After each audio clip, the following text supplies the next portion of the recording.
Sidang kasus korupsi yang menjerat mantan Menteri Pertanian Syahrul Yassin Limpo kembali digelar Rabu kemarin. Sekretaris Direktorat Jenderal Prasarana dan Sarana Pertanian Kementan Hermanto sebut SYL saudara sempat gunakan uang Kementan untuk perjalanan ke luar negeri.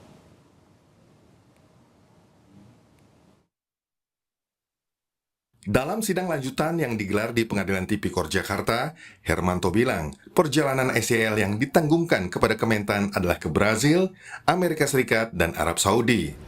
Sekretaris Dirjen Prasarana dan Sarana Pertanian Kementan ini menambahkan, total anggaran yang dikeluarkan Kementan mencapai 1,8 miliar rupiah dan bukan perjalanan dinas.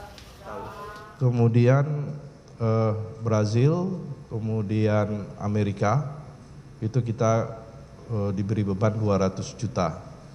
200 juta. Kemudian dari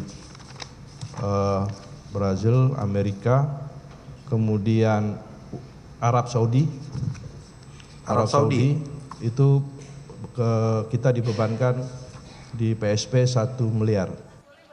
Selama pelesir ke beberapa daerah, SYL disebut gunakan jet privat. Lantaran belum dibayarkan hingga beberapa bulan, anak buah SYL pun membayarkannya meski tak ada anggaran dari Kementan. Yang 300 juta perjalanan tagihan ke Banda Aceh Ujung Pandang.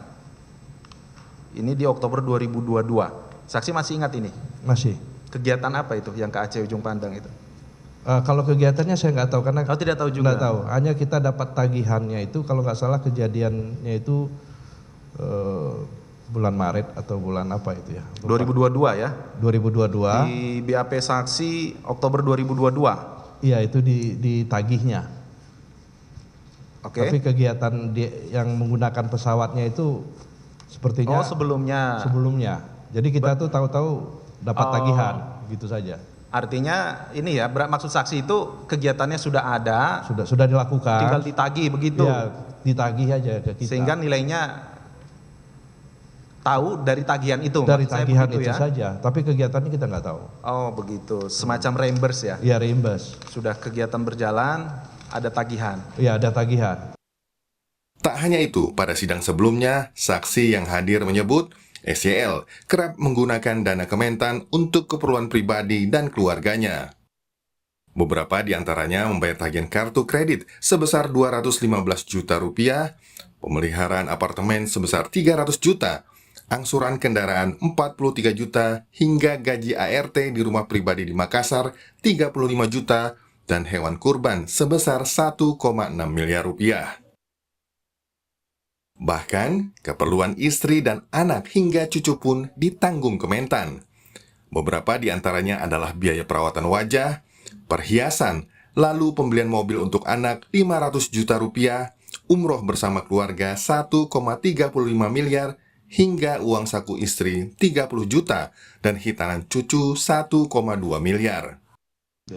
Terkait apa yang dituduhkan, SYL memastikan tak pernah perintahkan anak buahnya mengumpulkan uang untuk membeli maupun membayar seperti yang didakwakan kepadanya. Saudara ada mencatat. Minta langsung dan minta uang, minta dibayarkan, pernah dengar atau seperti itu?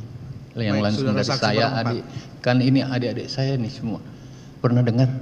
Tidak. Ya Tuhan, terima kasih. Terima kasih ya Allah. Terima kasih Pak Mulki. Saudara tidak pernah.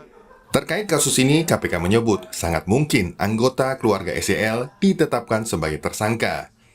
Jubir Penindakan dan Kelembagaan KPK Ali Fikri bilang, peluang itu terbuka lebar jika anggota keluarga SYL secara sengaja menikmati uang korupsi. Sangat dimungkinkan untuk itu ketika kemudian terpenuhi unsur kesengajaan, ya, turut menikmati dari hasil kejahatan yang itu nanti terbukti lebih dahulu kejahatan korupsinya, kan gitu ya. Nah, gitu ya. Seorang menteri seharusnya bisa mengutamakan kepentingan negeri daripada kepentingan pribadi. Dari sini, presiden seharusnya bisa memastikan rekam jejak seseorang sebelum dipilih menjadi menteri. Tim Liputan Kompas TV.